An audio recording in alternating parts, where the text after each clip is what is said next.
بابا میری بات تو سنیں۔ حسن نے حامد صاحب سے ریکویسٹ کی تو وہ بولے نہیں مجھے کچھ بھی نہیں سننا، نکلو یہاں سے۔ حامد صاحب اسے دھکا دے کر بولے تو حسن لڑکھڑاتے قدموں سے پیچھے ایک جانب گرتے ہوئے بچا۔ بیٹا کیا کہہ رہے ہیں تیرے بابا؟ حسن بول دو کہ یہ سب جھوٹ ہے۔ سلمہ اٹھ کر فوراً اس کے گریبان کو جھنجھوڑتے ہوئے بولی جو شرمندہ سا نظریں زمین پر گاڑے کھڑا تھا۔ یہ کیا بولے گا سلمہ؟ یہ سب ہمارے کیے کا نتیجہ ہے۔ اگر تم ساری زندگی دوسروں کے عیب نکالنے کے بجائے دوسروں کے بچوں کو منحوس کہنے کے بجائے اپنے بچوں پر توجہ دیتی تو یہ سب نہ ہوتا۔ حامد صاحب غصے سے آگے بڑھتے ہوئے سلمہ کو جھنجھوڑ کر بولے اگر وہ بول رہے تھے تو یہ سچ ہی تھا۔ اگر وہ اپنے بچوں کی پرورش ٹھیک سے طریقے سے کرتی تو آج انہیں دوسری بار اپنوں کے سامنے یوں شرمندہ نہ ہونا پڑتا۔ بابا ماما کی غلطی نہیں اس میں، آپ پلیز انہیں کچھ مت کہیں۔ حسن فوراً سے ماں کے پاس کھڑا ہوتا اپنے بابا کو دیکھتے ہوئے بولا جو ضبط کرتے ہوئے نہ جانے کب سے خود پر بیتتی اس تکلیف کو برداشت کر رہے تھے۔ بی جان آپ جانتی ہیں اس ناہجار نے میری معصوم بھتیجی کی زندگی کو برباد کرنا چاہا تھا، مگر دیکھ لیں خدا کا انصاف، آج یہ خود ہی برباد ہوا کھڑا ہے۔ ارے تمہیں ذرا بھی شرم نہ آئی؟ اس معصوم پھول کی زندگی کو برباد کرنے کی کوشش کی تم نے۔ حامد صاحب کا بس نہیں چل رہا تھا کہ وہ اسے جان سے مار ڈالیں۔ وہ تو مجھے وریام نے سب بتا دیا کہ کیسے یہ ناہجار ہم سب کے منہ پر کالک مل کر اپنی بیوی کو لیے گھوم رہا تھا۔ حامد صاحب غصے سے پھولتے سانس پر بمشکل قابو پاتے ہوئے ایک جانب بڑی کرسی پر بیٹھے تھے۔ بھائی جان آپ پریشان مت ہوں، دیکھیں سب ٹھیک ہے، آپ چلیں اندر، ہم بعد میں اس بارے میں بات کر لیں گے نا۔ شمائلہ آگے بڑھ کر اپنے بھائی کی حالت پر بے چین ہو کر انہیں دیکھتے ہوئے بولی دیکھ لو شمائلہ خدا کا انصاف کیسا ہے، میں نے کتنے سال تم سے بات نہ کی، تمہیں گھر نہ آنے دیا، بی جان سے ملنا نہ دیا، تم تڑپتی رہی مگر میں پتھر بنا رہا۔ میرا مرحوم بھائی خود اپنے ہاتھوں سے تمہاری شادی کروا کے گیا تھا، سب کچھ جانتے ہوئے بھی میں انجان بنا رہا۔ اب بتاؤ کہ کیا سزا دوں میں اپنی اولاد کو، ہاں جو اتنی بے لگام ہو چکی ہے کہ ماں باپ سے پوچھنا تک گوارا نہیں کیا۔ حامد صاحب انتہائی تکلیف میں مبتلا ہو کر اپنی بہن کے ہاتھوں کو پکڑ کر پھوٹ پھوٹ کر رو پڑے تھے۔ شمائلہ کے لیے ان کو سنبھالنا مشکل ہو گیا، تبھی بی جان ایک دم ان کے پاس آ کر بولی حامد بس کرو، اٹھو اندر چلو۔ بی جان جانتی تھی کہ سب کچھ جانتی تھی کیونکہ وریام انہیں پہلے ہی سب کچھ بتا چکا تھا، اور یہ بھی کہ وہ نینا سے شادی کرنا چاہتا ہے۔ بی جان کے کہنے پر ہی وہ نینا کو بنا بتائے باہر لے گیا تھا۔ وہ جانتی تھی کہ یہاں پر رہتے وہ کبھی بھی وریام کو نہیں سمجھے گی، انہیں یقین تھا کہ وریام ان کی جان سے عزیز پوتی کو خوش رہے گا۔ یہ الگ بات تھی کہ باقی گھر والے ابھی تک اس حقیقت سے انجان تھے، اور شاید اس بات سے بھی کہ ایک ہی دن میں نینا اس ملک سے باہر چلی گئی ہے۔ بی جان مجھے نہیں جانا، پہلے اس سے کہیں کہ میری آنکھوں کے سامنے سے دور ہو جائے۔ حامد صاحب لہجے میں نفرت سموئے حسن کے جھکے سر کو دیکھ کر بولے تم نے بھی تو اتنے سال مجھے دکھ دیے، کیا میں نے کبھی کہا کہ خبردار جو میرے سامنے آؤ تم یا مجھ سے ملو؟ بلکہ میں نے تو سب کچھ بھول کر تجھے اپنے سینے سے لگایا تھا حامد، پھر تو کیوں اپنی اولاد کو معاف نہیں کرا؟ بی جان کی آواز پر سلمہ سمیت سبھی نے اس ماں کو دیکھا جن کے لہجے میں درد کھلا ہوا تھا۔ حسن چلو میرے ساتھ بیٹا، یہ میرا پوتا ہے اور جب تک میں زندہ ہوں اسے کوئی یہاں سے نکال نہیں سکتا۔ بی جان حتمی فیصلہ سناتے ہوئے یہ کہہ کر حسن کا ہاتھ پکڑ کر اندر کی طرف بڑھ گئی، جبکہ پیچھے سبھی حیران اور پریشان انہیں جاتا ہوا دیکھنے لگے۔ اپنے شل ہوتے دماغ اور آنکھوں میں اترتے خون اور حد درجہ پھولے سانس کے ساتھ وہ بڑی مشکل سے ڈرائیونگ کرتا ہوا گھر میں داخل ہوا۔ گھڑی پر ٹائم دیکھتے وہ غصے سے اندر داخل ہوا، جہاں دن کے 12 بجے بھی تاریکی نے اس کا استقبال کیا تھا۔ وہ انگوٹھے سے اپنے ماتھے کو مسلتا خود کو ریلیکس کرنے لگا۔ گھر میں لگے ہیٹرز اور کچھ اندر جلتی آگ پر وہ بے سکون ہوتا جیکٹ کو اتار کر فرش پر پھینک گیا تھا۔ کچھ دیر تک ٹہلنے کے باوجود وہ پرسکون نہ ہو سکا تو اس کے قدم خود بخود اپنے روم کی طرف اٹھے۔ وہ ایک گہری سانس فضا میں خارج کرتے ہوئے ہاتھ سے ہینڈل گھماتے ہوئے اندر داخل ہوا، مگر کمرے میں موجود خاموشی اور تاریکی کو دیکھ کر اس کے ماتھے پر کئی بل آ گئے تھے۔ وہ آگے بڑھتے ہوئے لائٹس آن کر گیا، مگر اندر روم کی حالت دیکھ کر وہ حیرانگی سے آنکھیں مسلتے ہوئے اپنے روم کو دیکھنے لگا۔ اسے لگا کہ شاید وہ کسی اور کے روم میں آ چکا ہے غلطی سے، مگر ایک غور کی نظر اپنے ڈیکوریٹڈ روم پر دوڑاتے ہوئے اسے یقین ہو گیا کہ یہ تو اسی کا روم ہے۔ وہ پینٹ کو ہاتھ سے تھوڑا اوپر کرتے ہوئے جھکتے ہوئے نیچے بیٹھا، جہاں اس کے مہنگے سٹائلش کپڑوں کو کسی نے اوٹ پٹانگ طریقے سے بری طرح سے کاٹ ڈالا تھا۔ وہ ہاتھ سے اپنی فیوریٹ بلو شرٹ کو اٹھا کر دیکھنے لگا جس میں انڈے جیسا گول سوراخ بڑی مہارت سے کیا گیا تھا۔ وہ غصے سے اٹھ کر واش روم کی طرف بڑھا، مگر وہاں اسے بھی خالی دیکھ کر وہ پریشان سا باہر نکلا۔ وارڈروب چیک کرتے ہی اسے بھی خالی دیکھ کر وہ سمجھ گیا کہ اس کا غصہ اس کے خوبصورت کپڑوں پر نکالا گیا تھا۔ وہ باہر نکل کر دروازہ بند کر کے دوسرے روم میں داخل ہوا۔ ایک ایک کر کے اس نے سارے رومز چیک کیے۔ اب وہ نیچے اپنے موم ڈیڈ کے روم کی طرف آیا، مگر روم کو اندر سے لاک دیکھ کر وہ گہری سانس خارج کرتے ہوئے کچن کی طرف بڑھ گیا۔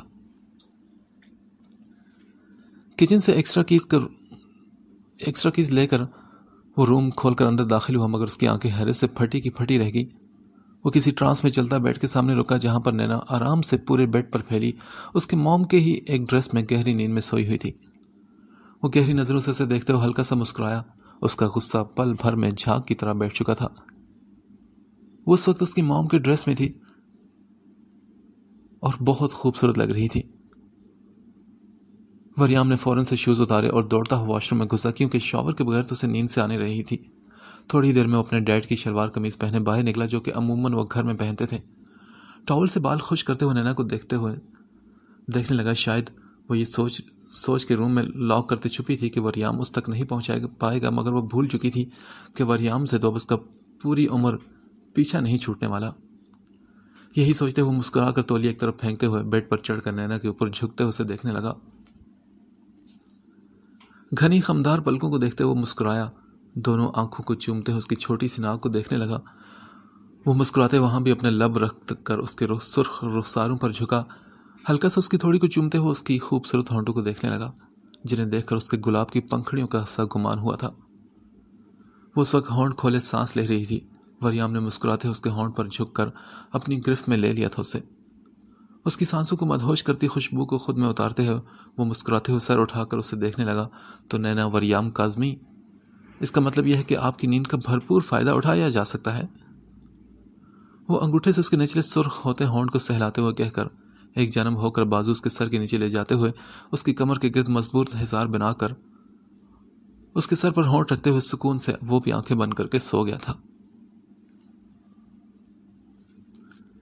نینا ایک بھرپور نیند پوری کر کے ایک زبردستی انگڑائی لیتے اٹھی تھی۔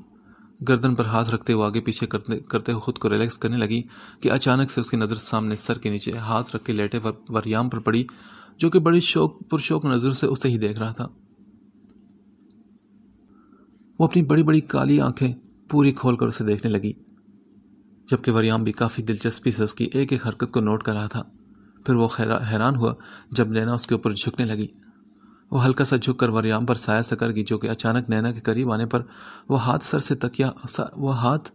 سے ہٹاتے تکیے پر گر گیا تھا۔ نینا جھکتے ہوئے کوہنی اس کے سینے پر رکھتے ہوئے اسے دیکھ کر ہنسنے لگی۔ اس کی خوبصورت باریک آواز پر وریام کے کانوں میں کسی سر کی طرح بکھری تھی۔ وہ کھویا سا اسے دیکھ کر ساکت ہو گیا تھا۔ وہ کیسے یقین کر لیتا کہ یہ حقیقت ہے کہ نینا اس کے سامنے اتنے ریلیکس انداز میں بیٹھی ہنس رہی تھی۔ اوہو، یہاں دیکھو بیچارے لنگور کو، میرے خیالوں میں بھی کسی اور کے دیے کپڑوں میں گھوم رہا ہے۔ وہ اسے اپنا خیال تصور کرتی اپنے ہاتھ کی سرخ و سفید انگلیاں اس کے سینے پر گول گول گھماتی بولی کہ اس کے اچانک ایسا کرنے پر وریام کے سینے میں سانس اٹکنے لگی۔ وہ دہک دہک کر دل کی دھڑکنوں کو کانوں میں بجتا محسوس کرنے لگا۔ تبھی وہ بولی، ویسے تم ان کپڑوں کے بھی لائق نہیں، میرا بس چلے تو تمہیں ننگا کر کے سارے لندن میں گھماؤ۔ وہ ہاتھ اٹھاتی فضا میں لہراتی غصے سے بولی، اور وریام کو اس کی سوچ سنتے ہی خود پر رشک آیا کہ وہ خیال میں ہی خود کو تصور کرتے ہوئے جھرجھری لے اٹھا تھا، مگر پھر بھی وہ خاموش لیٹا رہا۔ اسے اچھا لگ رہا تھا نینا کا خود سے باتیں کرنا، چاہے اسے خواب و خیال بھی تصور کر رہی تھی، مگر وہ باتیں تو وریام کی ہی کر رہی تھی نا۔ اوپر سے اپنے اتنے قریب اسے محسوس کرتے ہوئے اس کے مدہوش کن سراپے کی فضا میں بکھری خوشبو، وریام مسکراتا ہوا اپنی ملکیت کا سوچتے اسے دیکھنے لگا۔ وہ خود پر کنٹرول کر رہا تھا اس کے خوبصورت سراپے کو دیکھنے کے باوجود، کیونکہ وہ جانتا تھا خود پر کنٹرول کرنا۔ اس کے آگے پیچھے ایک حسین دنیا گھومتی پھرتی تھی جسے وہ پل بھر میں بنا توقف کے حاصل کر سکتا تھا، مگر وہ صحیح غلط کی پہچان جانتا تھا۔ اسی لیے تو چاہے وہ جتنا بھی بول رہا ہو، وہ اپنے دائرے سے واقف تھا۔ وہ کبھی بھی اپنی حد سے باہر نہیں نکلا تھا۔ مگر اس وقت سامنے موجود کسی گلاب کی مہکتی کلی کی مانند اس کی موم کے ہلکے سے گلابی سوٹ پہنے وہ لڑکی جس پر اسے پورا اختیار تھا، وہ کیسے اس سے دور رہ سکتا تھا؟ یہی سوچ کر وہ گہرا سا مسکرایا۔ مگر کیا کر سکتے ہیں مسٹر وریام؟ شاید میری یہ وش پوری نہ ہو سکے۔ وہ فوراً سے اداس ہوتی بولی کہ وریام کے ماتھے پر بل آ گئے تھے۔ نینا فوراً سے اس کی ناسمجھی سمجھتے بولی، ارے تمہیں کیسے پتا ہوگا کہ میری وش کیوں پوری نہیں ہو سکتی؟ ابھی بتاتی ہوں۔ وہ انتہائی رازدارانہ انداز میں اس کے قریب ہو کر بولی۔ جھٹکے سے اس کے گھنی ریشمی بال گرتے ہوئے وریام کے چہرے پر بکھرے تھے۔ وہ گہری سانس کھینچتے ہوئے ان کی مدہوش کن خوشبو کو سانسوں میں سمیٹتے ہوئے آنکھیں بند کر گیا تھا۔ پتا ہے میں یہاں سے بہت جلد بھاگ جاؤں گی۔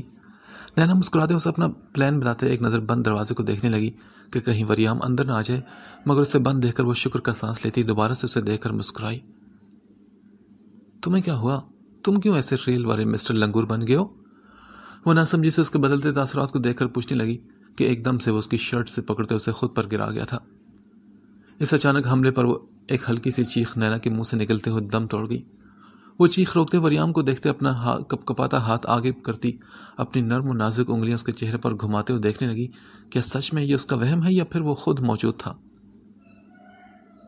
مگر جیسے ہی وہ اپنا ہاتھ گھماتے انگلی اس کے ہونٹوں کے قریب لائی، فوراً سے وریام نے اس کی انگلی کو اپنے ہونٹوں میں دبا لیا تھا۔ نینا ڈر کر اسے سچ میں وہاں پاتے ہوئے سانس روکتے ہوئے بے یقینی سے پھیلی آنکھوں سے اسے دیکھنے لگی۔ وہ منہ پر دوسرا ہاتھ رکھتے اپنی آواز دبا کر اپنی چیخ کو کنٹرول کرنے لگی کہ اچانک سے اٹھ کر اسے اپنے نیچے گرا گیا تھا۔ نینا بہت ڈر گئی تھی۔ وہ شرم اور ڈر سے فوراً آنکھیں بند کر کے تیز تیز سانس لینے لگی۔ کہاں ممکن تھا کہ اس کی وحشت بھری آنکھوں میں دیکھ پاتی؟ اچھا تو مسز وریام، پھر کب بھاگنے کا ارادہ ہے آپ کا؟ چند پل خاموشی کے بعد وریام کی سرد آواز بکھری۔ نینا نے فوراً آنکھیں کھول کر ایک نظر اسے دیکھا اور پھر ڈر کر فوراً آنکھیں بند کر گئی۔ بولو بھی، جواب نہیں دیا میری جان نے۔ کب بھاگ رہے ہیں تم نے، بتاؤ ذرا۔ اس کے ہاتھ کو پکڑ کر اس کی کپ کپاتی انگلیوں سے کو لبوں سے چومتے ہوئے بولا، بولو نین، بتاؤ آپ۔ سرسراتے لہجے میں کہتے اس کی ریڑھ کی ہڈی میں سرسراہٹ دوڑا گیا تھا۔ پھر کوئی بھی جواب نہ پاتے ہوئے ہاتھ بڑھا کر اس کی گردن کو سہلانے لگا اور نینا بے جان سی دونوں ہاتھوں میں تکیے کو تھامے سانس رو گئی تھی۔ تمہارے سر کے اس بالوں سے لے کر پاؤں کے ناخن تک، تمہارے پورے کے پورے جسم پر صرف اور صرف وریام کاظمی کا حق ہے، سمجھی تم؟ تمہاری ہر آتی جاتی سانس بھی آج کے بعد میری پابند ہے، اور بھاگنا تو دور کی بات، اگر تم چاہو تو اپنی سانسیں بھی میری دسترس سے باہر نہیں لے کر جا سکتی۔ وہ ایک ایک لفظ غصے سے کہتے ہوئے اس کی زرد پڑتی رنگت کو دیکھ کر جھک کر اس کے ہاتھوں سے تکیے کو آزاد کرواتے اپنے ہاتھوں کی مضبوط گرفت میں لے گیا تھا۔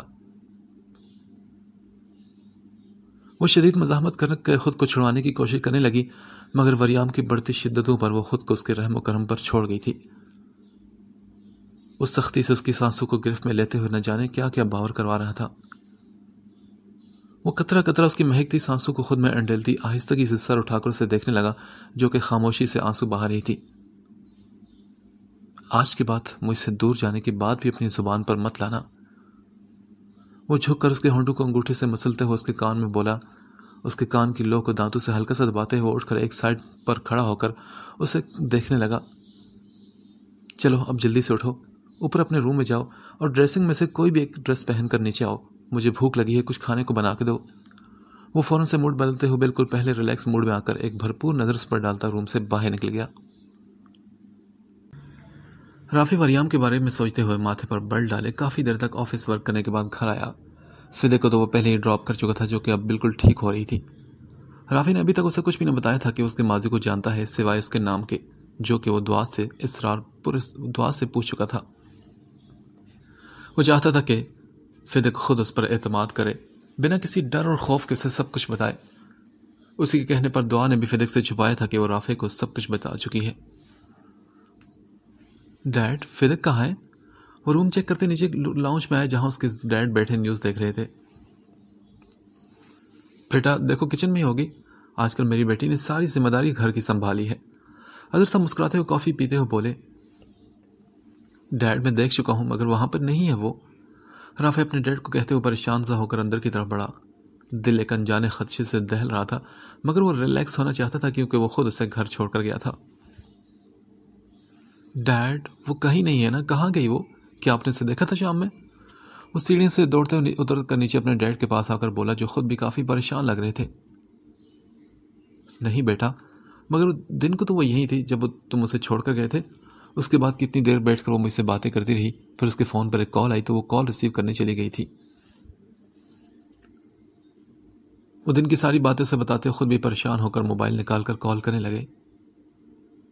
یہ کیا کر رہے ہیں ڈیڈ؟ وہ ان کے ہاتھ سے موبائل لیتے ہوئے کال کاٹ کر بولا تو حضرت صاحب نے حیرانگی سے اسے دیکھا۔ بیٹا، پولیس کو انفارم کراؤ نا۔ نو ڈیڈ، آپ کسی کو بھی کال نہیں کریں گے، مجھے دعا سے پہلے بات کرنے دے۔ وہ کچھ سوچتا ہوا اپنے ڈیڈ سے کہتے ہوئے دعا کو کال کرنے لگا۔ ہیلو رافع، کیا ہو، سب ٹھیک تو ہے؟ اتنی رات کو کال کیوں کی؟ دعا میز پر اپنی بک رکھتی ہوئی گھڑی پر ٹائم دیکھ کر بولی جہاں رات کے 10 بج رہے تھے۔ ہاں دعا سنو، کیا فدق تمہارے ساتھ ہے؟ وہ فوراً سے بے چین ہو کر بولا۔ دعا نے انجانے خدشے سے ڈرتے ہوئے منہ پر ہاتھ رکھ کر کہا، رافع یہ تم کیا کہہ رہے ہو؟ وہ تو تمہارے ساتھ ہی نا، تمہارے پاس، تو پھر تم مجھ سے کیوں پوچھ رہے ہو؟ وہ ٹھیک تو ہے نا رافع؟ کہیں اسے کچھ ہو تو نہیں گیا؟ وہ پریشان ہوتی ہوائیاں اڑے چہرے سے کہتی لائٹ آن کر کے کھڑکی کے پاس کھڑی ہوتے ہوئے بولی۔ رافع بے چین سا ہو کر کال ڈسکنیکٹ کر گیا تھا۔ وہ ہیلو ہیلو ہیلو کرتی رہے گی۔ ڈیڈ، میں ابھی آتا ہوں، اپنا خیال رکھیے گا پلیز۔ وہ اپنے ڈیڈ سے کہہ کر گھر سے نکل کر گاڑی میں جا بیٹھا۔ ایک انجانا سا خوف اس کے جسم میں سرایت کر گیا تھا۔ اس کے لیے تو یہی بات جان لیوا تھی کہ فدق اس کے گھر نہیں۔ اس سے آگے کی سوچتے ہوئے اس کا سانس رکنے لگا۔ وہ بس اب جلدی سے وہاں جا کر دیکھنا چاہتا تھا کہ آخر کہاں ہے وہ۔ کمرے میں پھیلی سیاہ تاریکی، چاروں طرف پھیلے جنگل میں سے آتے جنگلی جانوروں کی آوازیں ماحول میں بکھرتی اور بھی خوفناک منظر پیش کر رہی تھی۔ ایک جانب تاریکی میں ہاتھ سے بمشکل دیوار کو ٹٹولتے ہوئے سہارے سے اٹھ بیٹھی۔ وہ سن ہوتے دماغ سے سامنے پھیلی تاریکیوں کو ڈرتے ہوئے دیکھ کر آنکھیں جھپکنے لگی کہ شاید یہ اس کا وہم یا خواب ہو، مگر وہ اس وقت ایک انجانے وحشت زدہ ماحول میں ایک تاریک چھوٹے سے کمرے میں اپنا دم گھٹتے ہوئے محسوس کرتی اٹھی تھی۔ اس کا کوٹ اور شال جسم سے جدا نہ جانے کہاں تھی۔ وہ اس وقت صبح والے کپڑے پہنے خوف سے پھیلی آنکھوں سے خود کو ٹٹولتے ہوئے اپنا دوپٹہ یا مفلر ڈھونڈنے لگی، مگر اندھیرے میں سے کچھ بھی دکھائی نہیں دے رہا تھا۔ وہ خود کو مضبوط بننے کی تسلی دیتی فرش پر ہاتھ مارتی اپنی ہچکیوں کو دبانے لگی۔ وہ جانتی تھی کہ رافع جلد ہی اسے ڈھونڈنے یہاں پہنچ جائے گا، مگر تب تک کے لیے اسے اپنی حفاظت خود کرنا تھی۔ ہر طرح کی کوشش میں ناکام ہو کر روتے ہوئے بالوں کو دونوں ہاتھوں میں لیتے ہوئے نوچنے لگی، تبھی دھاڑ کے ساتھ دروازہ کھلا تھا۔ وہ ڈر کر، خوف اور وحشت سے کونے میں ڈر کر چھپ گئی۔ اپنا چہرہ اس نے گھٹنوں میں چھپا لیا تھا۔ اس کا پورا جسم خوف سے کپ کپا رہا تھا۔ تبھی دروازے سے اندر آتے شخص نے اسے بالوں سے پکڑ کر کھینچتے ہوئے اٹھایا۔ اس کی اس قدر پکڑ سخت تھی کہ وہ چیختی چلاتی خود کو آزاد کرنے کی کوشش کرنے لگی، جبکہ وہ شخص ہنستا ہوا اس کے آنسو سے بھرے چہرے کو دیکھنے لگا۔ کہا تھا نا میں نے کہ جہاں مرضی چلی جا، میں تجھے ڈھونڈ لوں گا۔ وہ نفرت لہجے میں سموئے اس کے بالوں پر پکڑ مزید سخت کر گیا تھا۔ فدق دونوں ہاتھوں سے اپنے بالوں کو اس وحشی کی گرفت سے چھڑوانے کی کوشش کرنے لگی۔ ہاں، اتنا بیوقوف سمجھا ہے تو نے مجھے کہ تو شادی کر لے گی اور مجھے پتہ بھی نہیں چلے گا؟ وہ ہنستا ہو اسے دیکھ کر بولا۔ فدق کی گرفت ڈھیلی پڑی۔ وہ خوف سے اسے دیکھنے لگی، جو اسے دیکھ کر کہہ لگاتے ہوئے ہنسا۔ فدق کو اپنی بے بسی پر اس وقت بہت رونا آیا تھا۔ مجھے چھوڑو، میں نے کیا بگاڑا ہے تمہارا؟ ہاں، وہ روتے ہوئے اسے دیکھ کر کہنے لگی تو وہ بولا، ایسے کیسے چھوڑ دوں؟ سالی بھول گئی کہ تیری وجہ سے کیا کیا برداشت کرنا پڑا تھا مجھے؟ اسے زمین پر زور سے پٹکتے ہوئے بولا تو فدق گرتی ہوئے اپنے منہ پر ہاتھ رکھ کر اپنی چیخ کو دبانے لگی۔ چل سائن کر یہاں پر۔ وہ کچھ پیپرز اس کے سامنے فرش پر پھینکتے ہوئے بولا تو فدق نے نہ سمجھی سے سر اٹھا کر اسے دیکھا۔ کیا دیکھ رہی ہے میری طرف؟ یہ پراپرٹی کے پیپرز ہیں، سائن کر اس میں۔ ان میں لکھا ہے کہ میں فدق اپنی مرضی سے اپنا سب کچھ اپنے تایا کے بیٹے سعد ہمایوں کے نام کر رہی ہوں۔ وہ اسے ان پیپرز کے بارے میں بتاتے ہوئے فرش پر جھک کر اس کے پاس بیٹھا۔ اس کی بات سن کر وہ فوراً نہ میں سر ہلاتے ہوئے بولی، نہیں، میں کبھی بھی سائن نہیں کروں گی۔ سالی تیری یہ ہمت کہ تو مجھے نہ کرے گی؟ اس کے سر پر ایک زوردار تھپڑ مارتے ہی اس کے چہرے کو تھام کر وہ اسے پاؤں سے ٹھوکرے مارنے لگا۔ خاموش فضا میں فدق کی دل دوست چیخیں گونجنے لگی۔ میں تجھے کل صبح تک کا وقت دے رہا ہوں، چپ چاپ ان پیپرز پر سائن کر دینا، ورنہ تجھے تو ویسے بھی مرنا ہے۔ اگر تو سیدھے سے سائن نہیں کرے گی تو ایسی موت دوں گا کہ تو خود سے بھی نفرت محسوس کرے گی۔ وہ انتہائی نفرت سے اس کے بے جان ہوتے لرزتے وجود کو دیکھ کر یہ کہہ کر روم سے باہر نکلا، اور پیچھے وہ بے جان ہوتی اپنے ہوش و حواس سے بیگانہ ہو گئی تھی۔ آئیے سر، یہاں آئیے۔ سامنے سے آتی آواز پر وہ گردن موڑتے اسے دیکھنے لگا۔ اشارہ پاتے ہی وہ گاڑی کا ڈور بند کرتے وہاں سے آگے کی طرف بڑھا۔ یہ ایک خفیہ جگہ تھی جو باہر سے تو کوئی ٹوٹی بوٹی دیواروں جیسی لگتی تھی، مگر اندر ایک اور دنیا آباد تھی۔ وہ اندر جا کر حیرانگی سے آگے پیچھے دیکھنے لگا، جہاں سامنے ہی دیوار کے ساتھ ایک بڑی اسکرین نصب کی گئی تھی۔ اس کے ساتھ ہی کمپیوٹرز کو اٹیچ کر کے 3 لوگ کرسی پر بیٹھے کسی ماہر کی طرح تیز سے ہاتھ چلاتے کام میں مصروف تھے۔ وہ ہاتھ کو پینٹ میں پھنساتے ہوئے بظاہر سامنے متوجہ تھا، مگر اس کا ذہن اس وقت کہیں اور تھا۔ دل و دماغ پر ایک ہی چہرہ بری طرح سے حاوی تھا کہ وہ چاہ کر بھی خود کو پرسکون نہیں کر پا رہا تھا۔ تبھی مائیکل کی آواز پر وہ چونکتے ہوئے اس کے پیچھے کی طرف گیا، جو اسے ایک سائڈ پر بلا رہا تھا۔ سامنے ایک جنب بنی سیڑھیوں سے گول گول گھومتے ہوئے سیدھا نیچے کی طرف ایک کمرے کی طرف آئے۔ وہاں رک کر ایک گہری سانس فضا میں خارج کرتے ہوئے وہ خود کو پرسکون کرنے لگا، جو کہ فی الحال تو ناممکن سا تھا۔ سر، اپنا موبائل دیں مجھے۔ مائیکل اس کے بے دھیانی کو نوٹ کر چکا تھا۔ وہ شاید کچھ زیادہ ہی ڈسٹرب تھا۔ سر، آر یو شور کہ آپ کا فون پینڈنٹ میں لگے ٹریسر سے اٹیچڈ ہے؟ مائیکل پیشہ ورانہ انداز میں اس سے کہتے ہوئے سوال کرنے لگا۔ تم بتاؤ کہ تم میرا کام کر سکتے ہو کہ نہیں؟ وہ اس کے سوال کو اگنور کرتے ہوئے بولا۔ کہاں تھا اس کے پاس وقت؟ وہ بس جلد از جلد یہ سب ختم کرنا چاہتا تھا۔ سر دیکھیں، ہماری team world best tracer team ہے، اور آپ فکر مت کریں، آپ کا کام بالکل پرسنلی ہوگا۔ مائیکل اس کے ماتھے پر چڑھتی تیوریوں کو دیکھ کر بات سنبھالتے ہوئے بولا۔ مجھے اس بات سے کوئی تعلق نہیں، تم بس میرا کام کرو۔ رافع سے اگنور کرتے ہوئے بے چینی سے ماتھا مسلتے ہوئے بولا۔ کمرے میں ایک جانب لگے بڑے سے صوفوں کے سامنے ہی ایک LED اسکرین تھی۔ اس کے علاوہ ایک جانب پڑی کمپیوٹر اور دوسری تمام ٹیکنالوجی جن کی مدد سے منٹوں میں کام بآسانی ہو سکتا تھا۔ رافع بے چینی سے چکر کاٹتے ہوئے سامنے دیکھنے لگا، جہاں مائیکل اس کے فون کے ساتھ پینڈنٹ کا کنیکشن چیک کر رہا تھا۔ سر سوری، بٹ پینڈنٹ کی لوکیشن ٹریس نہیں ہو رہی۔ یا تو وہ پینڈنٹ ان کے گلے سے گر چکا ہے، یا پھر… کیا مطلب ہے تمہارا مائیکل؟ ایسے کیسے ٹریس نہیں ہو رہا؟ پچھلے آدھے گھنٹے سے تم میرا وقت ضائع کر رہے ہو اور ابھی کہہ رہے ہو کہ پینڈنٹ اس کے گلے میں نہیں ہوگا۔ میں نے خود اسے اپنے ہاتھوں سے پہنایا تھا۔ وہ اس وقت ان لمحوں کو یاد کرتے بولا جب اس نے خود ہی اپنے ہاتھوں سے کتنے پیار سے اپنی فدق کے گلے میں وہ پینڈنٹ ڈالا تھا۔ وہ بفرے ہوئے تاثرات کے ساتھ آگے بڑھ کر مائیکل کا گریبان پکڑتے غرا کر بولا تھا۔ سر پلیز بات سمجھنے کی کوشش کریں۔ مائیکل اس کے وحشی روپ کو دیکھتے اسے سمجھانے کی ایک معمولی سی کوشش کرنے لگا۔ سر یہ بھی تو ہو سکتا ہے کہ وہاں پر سگنل نہ ہو، آپ پلیز مجھے تھوڑا سا ٹائم دیں، میں کچھ کرتا ہوں۔ مائیکل اپنے سامنے طوفان کی مانند کھڑے رافع کے پھولتے سانسوں کو دیکھ کر بڑی مشکل سے بولا تھا۔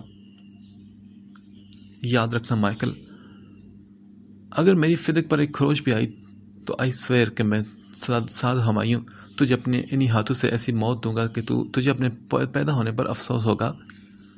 وہ تڑپتے ہوئے فدق کے معصوم چہرے کو یاد کر کے غصے سے کہتے ہوئے صوفے کو لات مار کر روم سے باہر نکلا۔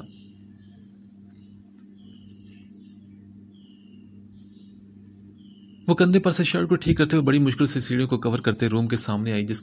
جس قدر یہ گھر خوبصورت تھا، اسی قدر یہ سیڑھیوں سے تھکا چکی تھی۔ کل سے 4 بار اوپر نیچے ہوتے ہوئے اس کی اب بس ہو چکی تھی۔ لکڑی سے بنی سٹائلش سیڑھیاں جو کہ 3 دفعہ گول شیپ میں گھومتے ہوئے اوپر وریام کے روم کے سامنے ختم ہوتی تھی۔ وہ غصے سے تیز سانس لیتی جلدی سے اندر داخل ہوئی، ایک نظر پورے روم پہ ڈالی، جہاں سامنے ہی ہارٹ شیپ بنے خوبصورت سے بیڈ کے اوپر ہوئی بیڈ کی آدھی دیوار کو کور کرتی وریام کی فوٹو لگی تھی، جس میں وہ شرٹ لیس اپنے چوڑے سینے کے ساتھ بلیو جینز پہنے کھڑا تھا، پاؤں میں جاگرز پہنے، بالوں کو جیل سے سیدھا کیے، چہرے پر ہمیشہ کی طرح ایک قاتلانہ مسکراہٹ سجائے وہ رخ موڑے ایک ہاتھ سے آنکھوں کے قریب سن گلاسز کے لے جاتے ہوئے اس تصویر میں ایک عجیب سے سحرتاری کرتی شخصیت کے ساتھ کھڑا تھا۔ اسے تصویر میں بھی دیکھ کر نینا کا دل دھک دھک کرنے لگا۔ ایک بار اسے غور سے دیکھتے ہی وہ فوراً سے نظریں جھکا گئی تھی، جیسے سامنے ہی وریام کھڑا اسے شوق نظروں سے دیکھ رہا ہو۔ وہ فوراً سے آگے ہو کر بیڈ کے پاس ہی پڑے اپنے کانٹے کے کپڑوں کو دیکھ کر ہلکا سا مسکرائی تھی۔ اس نے تو سوچا تھا کہ وہ خوب ڈانٹے گا، غصہ کرے گا، مگر وریام نے تو کچھ بھی نہیں کہا تھا۔ الٹا وہ اپنی سانسیں اس کی سانسوں میں ملاتے اسے نہ جانے کیوں مگر یہ یقین دلا رہا تھا کہ اب اس کی زندگی کس سے ہے۔ یہی سوچتے وہ اپنا سر جھٹک گئی۔ ابھی کچھ دیر پہلے تو وہ اس کی قربت میں اس کے اتنے پاس تھی، وہ خود بھی سمجھ نہ پائی کہ آخر کیا تھا یہ شخص، کیا چاہتا تھا اس سے۔ اتنی ساری سوچوں سے تنگ آ کر وہ ایک بار پھر سے روم کو گھورنے لگی، جہاں پر بیڈ کی دائیں طرف ڈریسنگ ٹیبل اور بائیں طرف صوفے لگے تھے، جبکہ روم کے دروازے کے ساتھ والی دیوار کے پاس ہی کبرڈ سیٹ کی گئی تھی۔ وہ سوچتی ہوئی کبرڈ چیک کرنے لگی۔ وریام نے تو کہا تھا کہ اندر جا کر چینج کروں، مگر یہاں تو کچھ بھی نہیں۔ وہ سر کھجاتے ہوئے اپنے بالوں کو دیکھنے لگی۔ اف، بال بھی کھلے ہیں، کیچر تو میں اپنا نیچے ہی چھوڑائی۔ یہ سوچتے ہوئے وہ ماتھے پر ہاتھ مارتے ہوئے بولی، اور ایسے ہی بالوں کو اکٹھا کرتی ایک جانب کندھے پر ڈال کر وہ ساتھ اٹیچ روم میں داخل ہوئی۔ وہ اس روم کو گھور کر دیکھنے لگی۔ خوبصورت سا نفاست سے گرے کلر کے پینٹ کے ساتھ ڈیزائن ہوا روم، اور ایک جانب دیوار پر بنی بڑی سی الماری تھی شاید۔ وہ سوچتے ہوئے آگے بڑھ کر لکڑی کی بڑی سی الماری کو سر سے پاؤں تک پاس کھڑے ہو کر دیکھنے لگی۔ وہ تھوڑی دبلی پتلی ضرور تھی، مگر کیا وریام سچ کہتا تھا کہ وہ چھوٹی بھی ہے؟ الماری کے پاس کھڑے ہو کر وہ اپنے سائز کو دیکھتے ہوئے سوچنے لگی۔ ایک نظر اپنے جوتوں سے بیگانہ سرخ اور سفید پاؤں کو دیکھتے ہوئے وہ اپنے کندھوں کو دیکھ کر سوچنے لگی۔ وہ بڑی مشکل سے الماری کے آدھے حصے تک پہنچ پائی تھی، جبکہ ہینڈل تھوڑا سا اوپر تھا۔ وہ سوچتے ہوئے لب بھینچ گئی، اب تو اس الماری کو کھولنا ہی تھا۔ وہ سوچتے ہوئے ایک جانب رکھے سٹول کو اٹھا لائی، اس کو صحیح سے سیٹ کر کے اس پر کھڑے ہو کر وہ الماری کو کھول کر پھٹی پھٹی آنکھوں سے دیکھتی ہوئے منہ پر ہاتھ رکھ گئی تھی، جہاں ایک جانب دیوار کے اندر اٹیچ اس الماری میں اور روم کا دروازہ تھا۔ وہ حیرت زدہ سی ہوتی آنکھیں پھاڑے دیکھتی، اچانک سٹول سے گرتی کہ پیچھے سے آتے وریام کی مہربان باہوں نے اسے خود میں سمیٹ لیا۔ کیا ہوا میری چھوٹی سی بیوی، کیا دروازہ نہیں کھلا؟ وہ مسکراتے اسے اپنی باہوں میں موجود اس نرم و گرم گداس وجود کو محسوس کرتے اس کے سحر میں کھوسا گیا تھا۔ آپ کہاں سے آ گئے؟ وہ اچانک پریشان سی ہوتی ہاتھ آنکھوں سے ہٹا کر اسے دیکھنے لگی۔ ارے میری چھوٹی سی جان کے لیے اگر یہ سب اتنا ہی مشکل ہے تو مجھے بتاتی، بندہ حاضر ہے۔ وہ جھٹکے سے اسے سیدھا کرتے اپنے دونوں بازو میں اٹھا کر بولا۔ نینا نے ڈرتے اس کے گلے میں دونوں بازو ڈالے اس سہارے لینے کے لیے۔ پھر نینا نے اس الماری کی طرف دیکھتے کہا، یہ سب کس کا ہے؟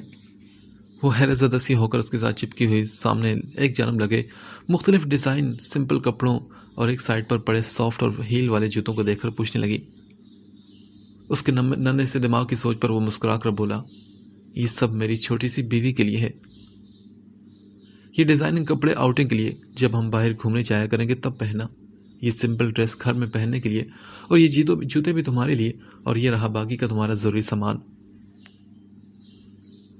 سائز بالکل پرفیکٹ ہے میری طرح۔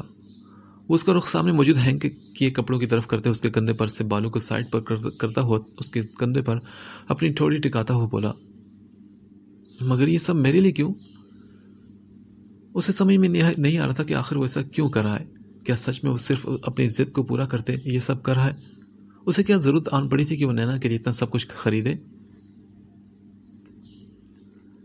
یہ سب میری چھوٹی سی بیوی کے لیے بتایا تو ہے نا، اب انجوائے کرو، ان سب کو یوز کرو، جیسے استعمال کرنا ہے کرو۔ اور ہاں، یہ والا میرا فیورٹ سوٹ ہے، یہ پہنو۔ وہ اس کے سانس روکنے کو محسوس کر چکا تھا، اس لیے خود پر ضبط کے پہاڑ باندھ کر وہ دوبارہ سے اسے ریلیکس کرنے لگا۔ میں چینج کرتی ہوں۔ وہ وائٹ کلر کی ہلکی پھلکی سمپل ڈریس کو اس کے ہاتھ سے پکڑ کر فوراً سے روم میں بند ہو گئی۔ پیچھے اس کی پھرتی پر مسکراتے ہوئے جیب میں بجتے موبائل کو نکال کر کان سے لگا گیا تھا۔ Hello buddy, how are you? وہ مسکراتے ہوئے سرشار سا ہو کر اظہر صاحب کی آواز سنتے بولا، خیری تو ہے؟ آج آپ نے اچانک یاد کر لیا، سب ٹھیک تو ہے نا؟ وہ مسکراتے ہوئے ہاتھ سے بالوں کو سیٹ کرتے ہوئے بولا تو اظہر صاحب نے کہا، بیٹا خیریت نہیں، دراصل فدق کا کچھ بھی پتہ نہیں چل رہا۔ رافع بہت پریشان سا گھر سے نکلا ہے، اور تو اور مجھے کال بھی نہیں کرنے دی۔ تم پلیز آ جاؤ ذرا۔ یہ کیا کہہ رہے ہیں آپ انکل؟ کہاں جا سکتی ہے فدق؟ وہ ضرور یہیں کہیں آگے پیچھے ہوگی۔ وریام پریشان ہو کر آگے پیچھے ٹہلتے بولا تو اظہر صاحب نے کہا، پتہ نہیں بیٹا، بس تم آ جاؤ پلیز۔ اوکے انکل، ریلیکس، میں ابھی آتا ہوں۔ یہ کہتے ساتھ ہی وہ کال ڈسکنیکٹ کر گیا تھا۔ وریام، ہم کہاں جا رہے ہیں اس وقت؟ وہ کافی دیر سے خاموش گاڑی میں بیٹھی اب پریشان سی ہو کر اس سے پوچھنے لگی۔ وہ پہلی بار وریام کو اس قدر غصے اور سنجیدہ انداز میں دیکھ رہی تھی، اوپر سے یہ ڈر بھی تھا کہ کہیں اسے مارنے کے لیے تو نہیں لے کر جا رہا۔ نین ڈونٹ وری یار، بس ہم پہنچنے والے ہیں، اس کی پریشانی کو محسوس کرتے اس کے ہاتھوں کو تھام کر بولا تو نینا نے بس خاموشی سے سر ہاں میں ہلاتے ہوئے خود کو ریلیکس کیا. پھر 10 منٹ کا راستہ 5 منٹ میں طے کرتے ہوئے نینا کو ساتھ لیا اظہر کے گھر میں داخل ہوا. انکل کیا کچھ پتہ چلا رافع اور فدیق کا؟ وہ نینا کا ہاتھ تھامے اندر حال میں داخل ہوتے ہوئے پریشان سے ٹہلتے اظہر صاحب کو دیکھ کر بولا. بیٹا وریام تم آ گئے؟ بیٹا کچھ بھی نہیں پتہ چلا، کہاں ہیں میرے دونوں بچے؟ وہ بھاگتے وریام کے پاس آ کر بولے. انکل آپ پریشان مت ہو، میں لے آؤں گا دونوں کو. وہ اظہر صاحب کو گلے لگاتے ہوئے حوصلہ دیتے بولا. تبھی ان کی نظر نینا پر پڑی تو وہ بولے. بیٹا یہ بچی کون ہے؟ وہ وریام کے پیچھے قدری ڈرتے چھپی ہوئی نینا کو دیکھ کر بولے، جو اظہر صاحب کی بات سنتے ہی وریام کے بازو کو ڈرتے ہوئے مضبوطی سے تھام گئی تھی. انکل یہ نینا ہے، میری بیوی اور آپ کی بہو. وہ نینا کا ہاتھ پکڑتے ہوئے سامنے کرتے ہوئے اظہر صاحب کو دیکھ کر بولا، جو منہ کھولے کھڑے تھے. یہ بات یقین کے قابل نہیں تھی کہ وریام نے شادی کر لی، مگر وہ ایک نظر اس معصوم خوبصورت چہرے کو دیکھ کر سر ہلاتے دعا دینے کے. اچھا انکل آپ نینا کا خیال رکھیے گا، میں رافع اور فدیق کو لے کر آتا ہوں. وہ ایک نظر نینا کی پھیلی آنکھوں میں دیکھتے ہوئے اظہر صاحب کو کہہ کر باہر کی طرف بڑھا. اس سے پہلے کہ وہ گاڑی میں بیٹھتا، پیچھے سے آتی نینا کی آواز اور اپنی کمر کے گرد نرم و نازک کو دیکھتے ہوئے وہ رک کر نینا کو خود میں محسوس کرنے لگا، جو اسے جاتا ہوا دیکھ کر فوراً اس کے پاس آ گئی تھی. وریام آئی ایم سوری، میں نے آپ کو تنگ کیا، مگر پلیز مجھے یہاں چھوڑ کر مت جائیں، مجھے ڈر لگ رہا ہے. وہ روتے ہوئے اس کی شرٹ کے ساتھ اپنی ناک رگڑتے ہوئے بولی. ادھر دیکھو میری طرف نین، دیکھو رافع میرا دوست ہے اور فدیق میری بہن، اگر میں ان کو نہ ڈھونڈوں گا تو کون ڈھونڈے گا؟ ہاں ڈونٹ وری، انکل بالکل میرے ڈیڈ کے جیسے ہیں، تم اپنا خیال رکھنا.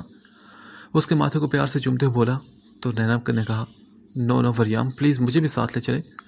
اسے پھر سے گاڑی میں بیٹھتا دیکھ کر وہ بولی تو وریام نے ایک سرد آنکھ کھینچتے ہوئے اسے بازو میں بھرا اور پھر گھر کے اندر کی طرف بڑھ گیا تھا. وریام یہ کیا کر رہے ہیں آپ، چھوڑے مجھے. وہ اسے اٹھائے اوپر روم کی طرف بڑھ رہا تھا. نینا کو اور بھی رونا آنے لگا. اس اجنبی ملک میں ایک وہی تو تھا جو اسے اپنوں سے دور کیے لے آیا تھا، اور اب وہ بھی اسے چھوڑ کر جا رہا تھا ایک ایسی جگہ جسے وہ جانتی تک نہ تھی، اور نہ ہی وریام کے انکل کو اچھی طرح سے جانتی تھی. وہ سوچتے ہوئے روتے ہوئے اس کے سینے میں منہ دیے مزید تیزی سے رونے لگی تھی. دوسری طرف وہ اس کی اس حالت پر سخت تنگ آ گیا تھا. اپنے سینے سے لگی اس موم کی گڑیا کو روتے ہوئے اس نے خود پر کنٹرول کیا. پھر وہ بڑھتا ہوا سیڑھیوں کو جلدی سے کراس کرتے اوپر ایک روم میں داخل ہو کر پاؤں سے دروازہ لاک کر کے بیڈ کے پاس کھڑے ہو کر اسے دیکھنے لگا. وہ ابھی بھی خرگوش کی طرح آنکھیں بند کیے اس کے سینے میں چھپی ہوئی تھی. وہ ایک ٹانگ بیڈ پر رکھتے ہوئے آہستہ سے جھک کر اسے بیڈ پر لٹاتے ہوئے ویسے اس کے اوپر جھک گیا اور پھر پوچھا، اب بتاؤ مسئلہ کیا ہے نین؟ آپ مجھے کیوں لائے یہاں پر؟ مجھے پاکستان جانا ہے اپنوں کے پاس، یہاں کوئی بھی اپنا نہیں میرا، اور آپ بھی چاہ رہے ہیں مجھے چھوڑ کر؟ وہ زور زور سے روتے ہوئے ہچکیوں میں کہتی چہرہ اپنے ہاتھوں میں چھپا گئی تھی. کتنا ڈر لگ رہا تھا اسے، مگر اس انسان کو کوئی ہوش نہیں تھا. بس اسے لے تو آیا تھا، مگر اب یوں اسے یہاں چھوڑ کر جا رہا تھا. وہ روتی نہ تو اور کیا کرتی. ہے نین ریلیکس بیبی، کچھ نہیں ہوا، ادھر دیکھو میری طرف. دیکھو اس دن ایئرپورٹ پر جو لڑکا اور لڑکی ہم سے ملنے آئے تھے نا، وہ لڑکی میری بہن ہے. میں نے صرف بولا نہیں بلکہ اسے بہن مانا بھی ہے. اور وہ لڑکا، اس کا ہسبینڈ، وہ میرے بچپن کا دوست ہے. اور اب وہ لوگ مصیبت میں ہیں تو کیا میں انہیں چھوڑ دوں؟ پتہ نہیں وہ دونوں کہاں ہیں اور کس حال میں ہیں. وہ نرمی سے اس کی بھیگی سیاہ بڑی بڑی آنکھوں میں دیکھتے ہوئے پیار سے سمجھانے لگا. اور ہاں آج کے بعد مجھے ان آنکھوں میں یہ آنسو نظر نہ آئے. یہ کہتے ہوئے شدت سے جھک کر اپنے لبوں سے ان آنسو کو کسی قیمتی ہیرے کی طرح چننے لگا. بس میرے واپس آنے تک ایسے ہی رہنا. وہ مسکراتے اس کے ماتھے کو چوم کر بولا. تو وہ نینا بولی، ایسے کیسے، مطلب میں کیسے رہوں؟ یار ایسے ہی نا، بالکل خاموش شرمائی ہوئی پاک لڑکیوں کی طرح، تاکہ مجھے آسانی رہے آگے جانے کے لیے. اس کے سوال پر وہ جانتا جو تھا کہ اسے باتوں میں لگا لے گا، اور اب وہ کامیاب ہو چکا تھا. اس کے چہرے پر بدلتے رنگوں کو دیکھ کر وہ سمجھ گیا تھا کہ نینا فی الحال اس بات کو بھول گئی ہے. وریام میں تمہارا خون پی جاؤں گی. اس کی بات کو سمجھتے ہوئے ایک دم سے سرخ ہو کر غصے سے اسے دیکھ کر بولی. تبھی وہ ایک دم سے بوکھلاتے ہوئے ہاتھ اس کے منہ پر رکھ کر اسے بیڈ پر لٹاتے ہوئے اس کے غصے سے سرخ ہوتے چہرے کو دیکھ کر اس کی آنکھوں میں دیکھنے لگا. مائی ڈارلنگ ابھی مجھے جلدی ہے، جانا ضروری ہے، ورنہ آئی سویئر کہ جس طرح سے تم نے آج مجھے روکا ہے نا، آج میں یہ ساری دنیا 2 منٹ میں ختم کر دیتا. مگر افسوس کہ میرے پاس آج وقت نہیں، اور ہاں، اپنا خیال رکھنا، چاہو تو روم کو اندر سے لاک کر لو، کوئی کچھ نہیں کہے گا۔ تم مریم مرتضیٰ کاظمی کی بیوی ہو اور میں اپنی عزت کی طرف اٹھتی گندی نظروں کو ان کی روشنی سے ہی محروم کر دیتا ہوں۔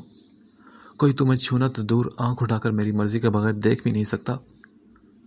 اسے بتا رہا تھا، اسے حوصلہ دے رہا تھا، اسے مان دے رہا تھا کہ اس کے لیے کس قدر ضروری ہے، اور وہ اس کی بھوری آنکھوں میں جلتی روشن محبت کے سمندر کو دیکھ کر حیرت زدہ رہ گئی تھی۔ اور ہاں، موم اور ڈیڈ بھی آ رہے ہیں، کچھ دیر تک وہ آتے ہوں گے، تم ان کے ساتھ گھر چلی جانا، اوکے؟ وہ پیار سے اس کے معصوم خوبصورتی سے بنے نقوش کو دیکھتے ہوئے کہتا ہوا اس کے اوپر کمفرٹر اڑا کر اس کے گالوں کو باری باری چوم کر اس کی چھوٹی سی ناک پر اپنے لب رکھتے ہوئے یہ کہہ کر روم سے باہر نکلا، اور پیچھے وہ کروٹ بدلتی اپنے آنے والی زندگی کے بارے میں سوچ کر ایک گہری سانس بھر گئی تھی۔